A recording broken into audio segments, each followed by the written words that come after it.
Starting to work on a sign for my daughter's mud kitchen. We're going to be using Oramask 813. We just started selling this on our website, so I wanted to give a quick demo on how this works. So essentially make sure that your piece of wood is free of any sawdust, and then peel it back, and then use some sort of credit card or scraper like this to apply it and pull it back at the same time.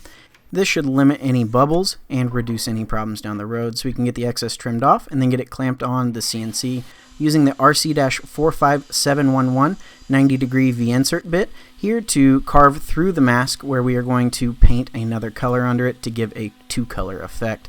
This bit is a V-insert bit and does an insanely clean job carving this.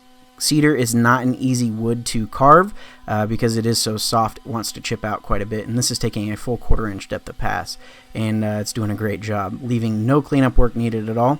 So this is definitely something that I would recommend if you haven't already used one of these. So with all of the carving done, we can turn our attention to the paint. For this, I use General Finishes milk paint. It is a great paint. It's a little bit thicker than most paints, so it limits any bleeding. This is done without sealing the grain first, and the results are really pretty amazing. So after the paint was dry, we can get the mask pulled off, and I'm using a weeding tool here, which we also just started selling on the site as well.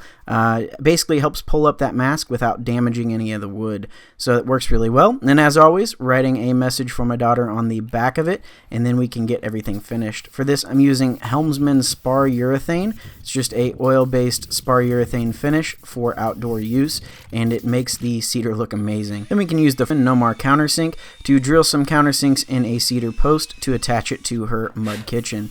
Get the screws driven in using some outdoor screws, and then get it screwed to the workbench and make sure that everything's square so that the sign sits straight. So now that that's done, we have her mud kitchen with her sign ready to go. She absolutely loves playing out here, so I wanted to show some of that off. Anyways, hopefully you guys enjoyed the video. Have a great day, everybody. Katie, did you see your sign? What do you think it says? Katie's Mud Kitchen. Yeah, Katie's Mud Kitchen. Do you like it? Yeah. You like playing outside with Daddy? Yeah. I like playing outside with you too. What are you doing, Katie? I can water on it. Look what it made. Did you see the mud? What do you do in mud? Stomping mud. Go stomp in it.